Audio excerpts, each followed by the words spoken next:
मान लीजिए पैदा हुआ और वो व्यक्ति 40 साल की उम्र में मर गया, तो हम आप तो हाड़ मांस का शरीर देखते हैं कि मर गया। लेकिन अगर उसी जीवन को जो 40 साल की उम्र मरा है और उसको मरे 50 साल हो गए, अगर उस जीवन को हम देखें या हमारे सामने आता है या हम पकड़ते हैं, उस समय वो 90 साल का हो चुका होता है और उसके शरीर में 90 साल का जो शरीर हो गया है, 50 साल का परिवर्तन और आ जाता है। जब वो शरीर 500 साल का होता है तो और वृद्ध हो जाता है, यानी सूक्ष्म शरीर भी उसका धीरे धीरे रुग्ण होता जा रहा है, कमजोर होता जा रहा है। रोग जो उसके अंदर थे, मान लीजिए कैंसर की शुरुआत हुई थी लेकिन मर गया था, मरने के बाद उसके सूक्ष्म शरीर में वो कैंसर धीरे धीरे धीरे धीरे रोग उसका बढ़ रहा है और रोगी होता जा रहा है और रोगी हो गया। 90 साल की उम्र में कैंसर से पूरी तरह आक्रांत है। ये जीवन जिसमें रहेगा उसको भी कैंसर ही होगा, क्योंकि शरीर में ये अपने को जिंदा रखना चाहते हैं। मरे हुए लोग आपके शरीर के माध्यम से जिंदा रहना चाहते हैं। शरीर मिल नहीं रहा है, मिलेगा भी नहीं हजारों वर्ष, इसीलिए ज़बरदस्ती शरीर पाने की इच्छा रहती है तो ज़बरदस्ती करते हैं, घुसते हैं। और अद्भुत बात यह है कि एक बार ये घुस गए तो ईश्वरीय व्यवस्था ऐसी है कि बाहर निकालने के कोई जुगाड़ नहीं है। बाहर निकलने का शरीर से कोई जुगाड़ नहीं है कि वो निकल जाए। उस डीएनए में तो घूमेगा, भाई में, बहन में, चाचा में, दादा में, पुप्पा में, अंदर अंदर घूमेगा।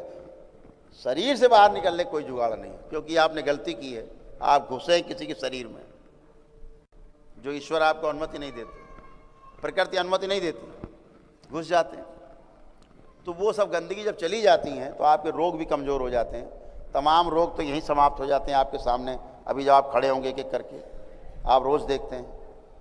और जो असाध्य रोग तमाम रहते हैं, धीरे धीरे धैर्यपूर्वक थोड़ी सी चिकित्सा भी इसकी करते रहें आप शरीर की, क्योंकि शरीर रोगी हुआ है, लक्षण रोग के जरूर ज़्यादा आ गए शरीर में, तो थोड़ा सा ऊपर से शरीर को भी लीपा पोती कर ली तो जल्दी से ठीक हो जाते हैं। सूख जाता है रोग, जड़ नहीं बचती और आप पूरी तरह स्वस्थ होते हो। यही विज्ञान है। और इसीलिए आप कोई सर्जरी कराते हो, आप महिलाएं देखिए यूट्रस सर्जरी कराएंगी, गांठें निकलवाएंगी, ओवरी सर्जरी कराएंगी, गांठें निकलवाएंगी। पुरुष तमाम सर्जरी कराते हैं। आप देखिएगा साल 2 साल 3 साल में फिर वही रोग बन जाता है। अब ये क्यों हो गया? डॉक्टर से पूछो, डॉक्टर साहब आप हमारी पत्नी की गर्भाशय गांठ तो निकाल रहे हो, फिर तो नहीं होगी। डॉक्टर साहब चक्कर खा के गिर जाएंगे। वो कहेंगे भाई 99% तो नहीं होगी, 1% नहीं कह सकते। छोड़ दिया, एक छोड़ दिया। अब आप पहुंचे 3 साल बाद, डॉक्टर साहब फिर हो गई। हमने पहले ही कहा था 1% की नहीं कह सकते। उनका जो 1% है ना वो 100% ही है। कहते 1% है, अपने आप डबल जीरो लगा लो उसके आगे। ये कह रहा है कि 100% दोबारा होगी। ये ध्यान रखो। क्यों हो गई गांठ?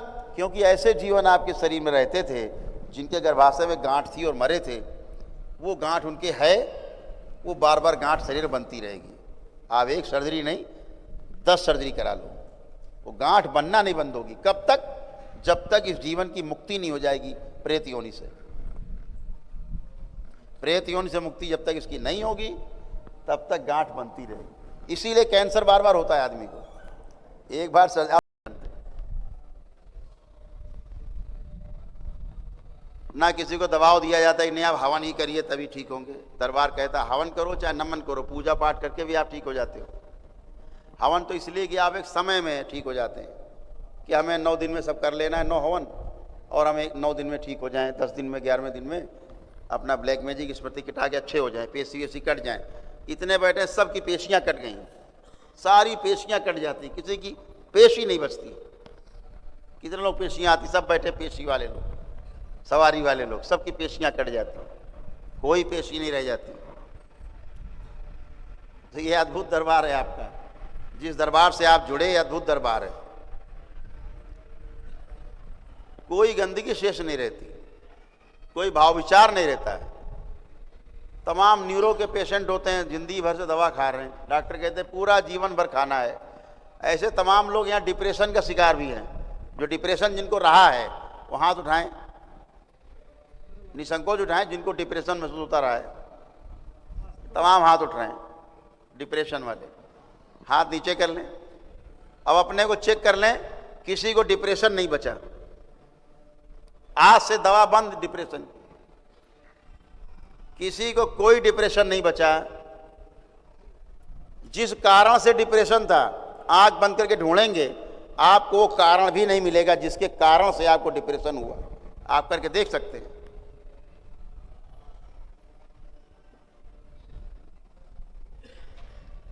ये दरबार का खुला ऑफर रहता है आपके लिए।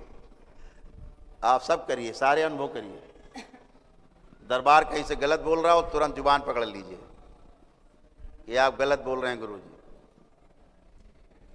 क्योंकि ये भगवान भोलेनाथ और माता कामाख्या का दरबार है, जिसको सजाया हमारे परम पूज्य गुरुदेव पंडित श्री राधा रमण जी मिश्र और हमारी गुरु माता माँ कामरू कामाख्या ने ये सजाया दरबार। हमारी गुरु माता ने सजाया, इसीलिए दरबार अद्भुत है। कभी इसकी परिधि ऊपर आकाश में 5 किलोमीटर हुआ करती थी, आज इसकी परिधि 5000 किलोमीटर है धरती के ऊपर। बाबा के अलग अगले जन्म दिवस पर सरकार की जय, सच्चे दरबार की जय, भगवान भोलेनाथ की जय। परम पूजनी बाबा जी के अगले जन्म दिवस पे 5 फरवरी को बसंत पंचमी है। बसंत पंचमी को बाबा का जन्म दिवस मनाते हैं हम लोग, पूरा 1 सप्ताह मनाते हैं सभी भक्त मिल के। तो वहाँ से सबको निमंत्रण भी देते जा रहे हैं कि सभी भक्त जो दरबार से अच्छे हुए, ठीक हुए, हंसते खेलते आए, उसी हंसी खुशी के साथ सब शरीक होंगे। और आपको सूचना दें, आने वाले परम पूजनी बाबा जी के जन्म दिवस पे इस दरबार का जो औरा है संपूर्ण पृथ्वी होगी बाबा के जन्म दिवस। सरकार की जय, सच्चे दरबार की जय, भगवान भोलेनाथ की जय। तो बातें तो बहुत करने के लिए की जाती हैं, लेकिन आप अच्छे हों, स्वस्थ हों। समय भी आपका बहुत जाता है, समय कम रहता है आप लोगों के पास। जिसके पास कोई कष्ट विशेष हो वो लोग आएंगे। मुक्ति के बारे में आपको हम बता ही चुके कि परिवार के जो आपके मित्र हैं आपके सब मुक्ति पाते हैं, कोई बचता नहीं, कोई शेष नहीं रहता। थोड़ा जो जिनके पागलों की स्मृतियाँ रहती हैं, गंदगी रहती हैं, वो हमेशा समझिएगा एक विज्ञान है, ये साइंस है, आधुनिक विज्ञान भी मानता है। मैं आयुर्वेद का चिकित्सक रहा तो मुझे भी थोड़ा बहुत ज्ञान है उसका। जितनी भी नकारात्मक विचार हैं आपके, ये आपके मस्तिष्क में सूजन पैदा करते हैं, अंदरूनी सूजन, आपके हाड़ मांस के शरीर में सूजन पैदा करते हैं। ये जो सूजन है जब हो जाती है तो मस्तिष्क में पूरा रक्त का प्रवाह और ऑक्सीजन का प्रवाह नहीं हो पाता, कम होता है। इससे आपको फिर कमजोरी फीलिंग होने लगती है और किसी एक खास विशेष क्षण में आपको ब्रेन स्ट्रोक लग सकता है। सही सप्लाई ना हो पाने के कारण स्ट्रोक लग सकता है, ब्रेन में कोई हेमरेज हो सकता है, पक्षाघात हो सकता है। इस मस्तिष्काघात के कारण पक्षाघात हो सकता है, पैरालाइज हो जाते हैं लोग, लकवा मार जाता है। ये ब्रेन में सूजन के कारण ही होता है। तो जब ये आसुरी शक्तियाँ, गंदी चीज़ें आपके डीएनए में ज़्यादा रहती हैं और ये सब झूठे होते हैं, एक नाइस झूठ बोलने वाले सब झूठे बोलते हैं, उल्टा ही सीधा सोचते हैं, सब उल्टा पुल्टा। तो ये आपके ब्रेन का इस्तेमाल करते हैं। ये उस नकारात्मकता के कारण आपके ब्रेन में स्वेलिंग होती है, धीरे धीरे आदमी पागलपन का शिकार हो जाता, पेशी आने लगती, बेकाबू हो जाता आदमी। या वो बच्चे जो बचपन से पैदाइशी मानसिक विकलांग हैं या शारीरिक विकलांगता भी है, तो सब गंदगी चले जाने के बाद अब कुछ बचता नहीं है। तो एक तो रोग जो बढ़ रहा होता है धीरे धीरे धीरे धीरे, इन सब के जानने के कारण, क्योंकि उन्हीं की स्मृति के कारण आपको रोग थे, जो उनके अंतिम कष्ट थे मृत्यु के समय, वही आपके कष्ट बन जाते हैं ना जीवन में। जब वो चले गए तो जो रोग धीरे धीरे आपका बढ़ रहा था, वो रोग समाप्त हो जाते हैं, उनके जाते ही जड़ कट जाती है। तो जो आपके असाध्य रोग भी है ना, वो भी धीरे धीरे धीरे धीरे धीरे धैर्यपूर्वक दरबार की स्तुति करते रहो, प्रार्थना पूजा करते रहो, अच्छा अच्छा सोचते रहो, अच्छी बातें करते रहो, तो उससे क्या होगा, आपकी जो ब्रेन की स्वेलिंग है धीरे धीरे धीरे धीरे अपने आप कम होती जाएगी। क्योंकि स्वेलिंग बढ़ाने वाला कोई नहीं। आपको ये जान के आश्चर्य होगा कि जब कोई व्यक्ति मर जाता है, मान लीजिए पैदा हुआ और वो व्यक्ति 40 साल की उम्र में मर गया, तो हम आप तो हाड़ मांस का शरीर देखते हैं कि मर गया। लेकिन अगर उसी जीवन को जो 40 साल की उम्र मरा है और उसको मरे 50 साल हो गए, अगर उस जीवन को हम देखें या हमारे सामने आता है या हम पकड़ते हैं, उस समय वो 90 साल का हो चुका होता है और उसके शरीर में 90 साल का जो शरीर हो गया है, 50 साल का परिवर्तन और आ जाता है।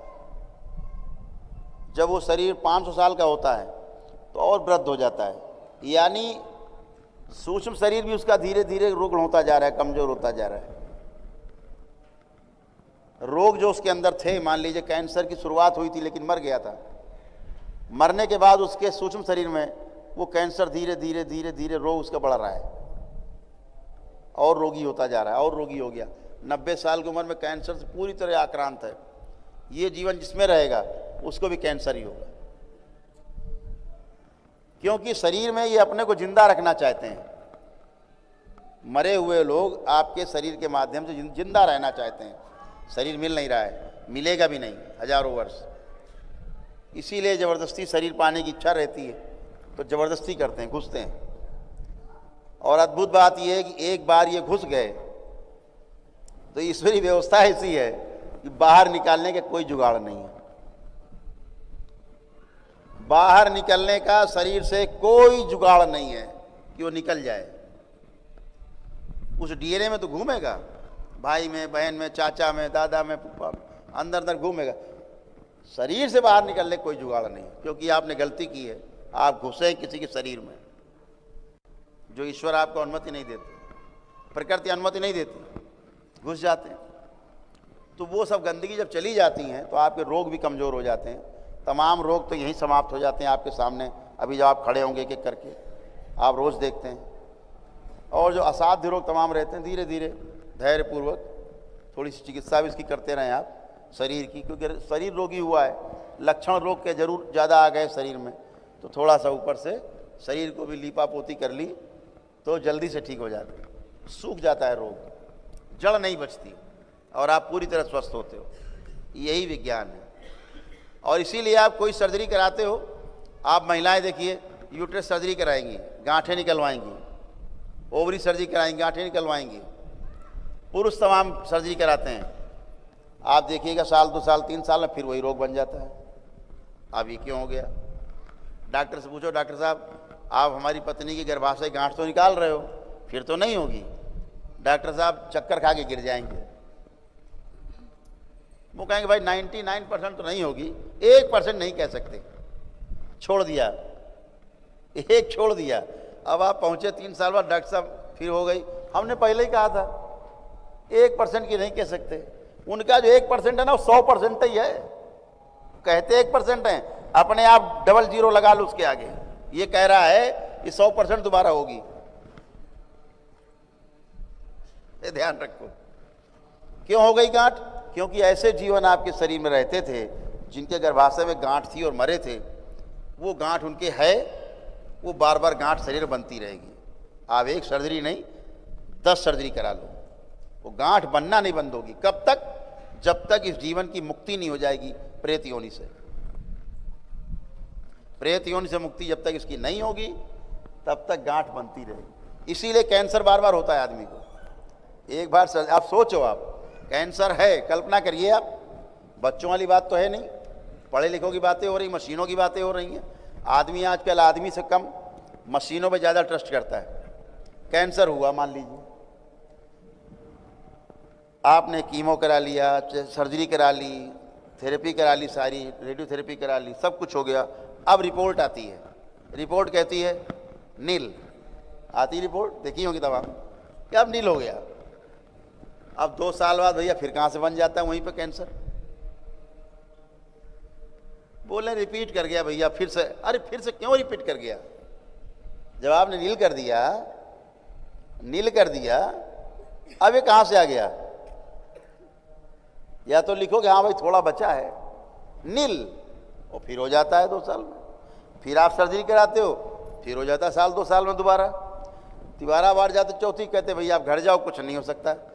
सर्जरी कर करके काट पीट के जहर खिला खिला के, कीमो क्या जहर है, और उसी जहर से पता है आपको, अमेरिकन रिपोर्ट है, कैंसर से मरने वाले लोगों की मृत्यु चिकित्सा से होती है 90%। कैंसर से नहीं होती, ध्यान रखना। कैंसर की चिकित्सा से 90% मौतें होती हैं। कैंसर से होने वाली मौतें 10% है।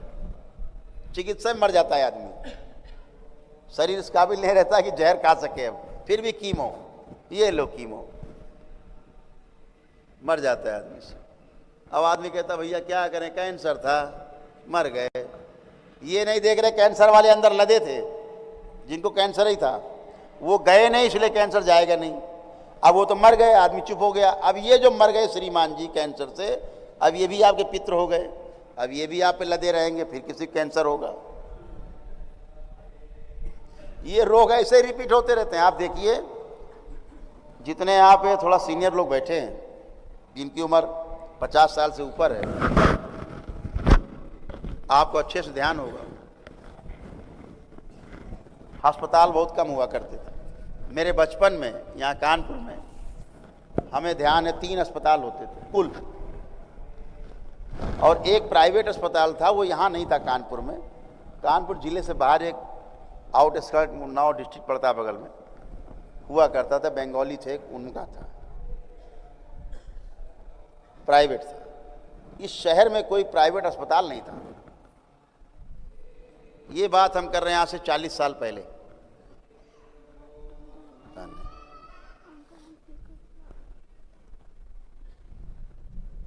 एक भी प्राइवेट अस्पताल नहीं था। यहाँ सरकारी अस्पतालों में 3 अस्पताल थे, और वो भी खाली रहते थे। हम कभी अपने परिवार के सदस्यों के साथ, कोई हमारे परिवार का सदस्य किसी को देखने गया तो हम चले गए। 1 ही 2 बार जाने का अवसर हुआ, मिला, छोटे थे, साथ चले गए। तो अस्पताल एकदम सन्नाटा लगता था कि कोई है ही नहीं अस्पताल में। एक वार्ड में 100 बेड पड़े हैं और 10 आदमी एडमिट है। हाईलाइट अस्पताल यहाँ पे सबसे बड़ा अस्पताल माना जाता था, एशिया का सबसे बड़ा अस्पताल है ना। आज आप चले जाइए, जगह नहीं है, सिफारिश लगानी पड़ेगी आप। पहले बीमारी कम होती है, वही बता रहा हूँ। फिर क्या होता था, अस्पताल एक नहीं था, मेडिकल स्टोर मिलते नहीं थे कहीं। दवा लेनी हो मेडिकल स्टोर तो जाओ, हाईलाइट के सामने मेडिकल स्टोर थे, और कहीं एक मेडिकल स्टोर माल रोड पे था, केवल एक था, वही बंद हो गया अब, पायनियर। आज हर गली में मेडिकल स्टोर है। परचून की दुकान कम है, मेडिकल स्टोर ज्यादा है। हर मोहल्ले में आपके देखिए नर्सिंग होम है, हर मोहल्ले गली गली डॉक्टर बैठ गए हैं, जगह जगह दुकानें खुल गई हैं। इतने रोग कहां से बढ़ गए? ये राक्षसों का काल चल रहा है, दैत्यों दानवों का काल है ये जो समय चल रहा है। देवी देवताओं की शक्तियां बहुत कमजोर हैं।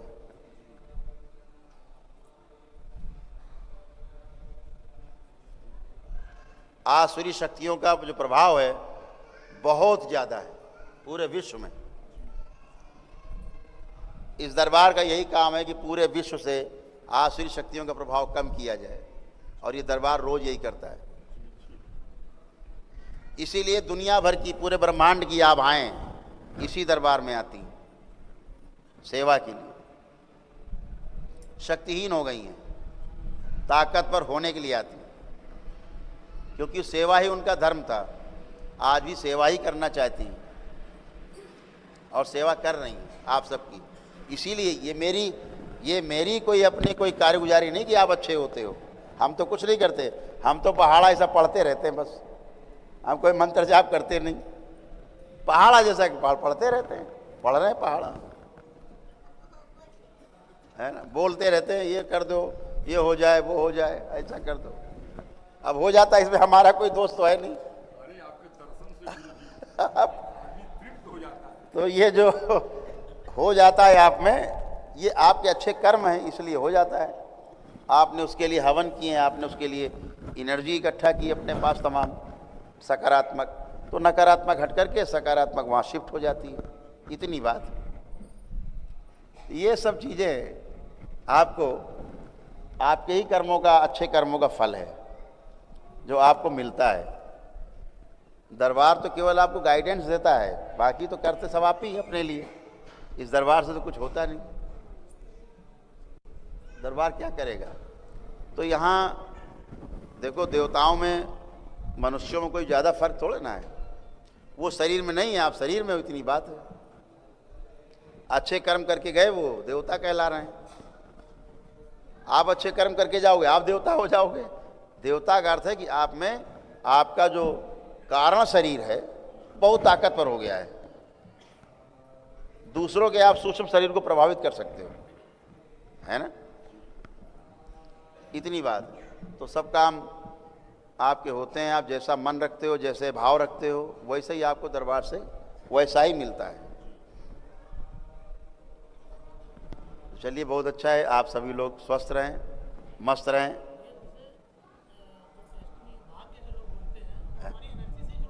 भाग्य, ये सुमेर जैन जी हैं, पूछ रहे हैं कि भाग्य क्या हमारी एनर्जी से जुड़ा होता है। देखो, भाग्य कोई एक अलग से कोई खीर का कटोरा जैसा नहीं है। जो भाग्य है ये हमारी भागीदारी से निर्मित होता है। भागीदारी और भाग्य मतलब भागीदारी से जो वस्तु निर्मित हुई है वो भाग्य है। हमारी भागीदारी अच्छे कर्म करके जो हमारे भोग तैयार हुए हैं अच्छे, उसी को भाग्य बोल दिया। भोग, भाग्य, भागीदारी एक ही थैली चट्टे बट्टे सारे शब्द हैं। तो अच्छे भोग, हमारे कारण शरीर हमारा और मजबूत हो गया है। हमारे चित्त में अच्छी अच्छी स्मृतियाँ, अच्छे अच्छे भाव विचार वहाँ पर स्टोर हैं, और वही हमारे जीवन का आधार है। सुख या दुख का आधार हमारा चित्त है। हमारा जो अवचेतन मन है वो हमको निर्णय लेने के लिए बाध्य करता है। आप कभी देखो, अच्छा, आप बहुत लोग तमाम निर्णय जीवन में लिए हो। आप सोचते चलो ये काम करने जा रहे हैं, चलो कुछ सलाह मशविरा कर लिया जाए कुछ लोगों से तो ठीक रहेगा। आप सोच के देखना, जो हम बोलते हैं, आप खूब सलाह मशविरा करते हो 4 से 10 से 20 से, लेकिन बाद में आप निर्णय अपने मन से लेते हैं। 100% किसी की सलाह का निर्णय नहीं लेते, एकदम। अपने मन से निर्णय लेते हैं। वो आप अपने अवचेतन से लेते हैं, क्योंकि आप बेबस हैं। आप बेबस हैं, मन की गुलामी लिखा रखी है। जिस दिन ये आज्ञा चक्र खुलता है, ये शिव का नेत्र जिस दिन खुलता है, उस दिन ये मन गुलाम हो जाता है। तब तक आप सभी इसके गुलाम रहते हो। जिस दिन ये मन आपका गुलाम हो गया, आपने बोला ये आदमी सर के बल खड़ा हो जाए, खड़ा हो जाएगा, हिल नहीं सकता। वो शिव नेत्र है, आज्ञा चक्र, उसका नाम ही आज्ञा चक्र है। अभी वो आज्ञा हमें दे रहा है क्योंकि बंद है, फिर आप आज्ञा दे सकते हो जब खुल जाए। चलो, वो तो साधना की बातें हैं।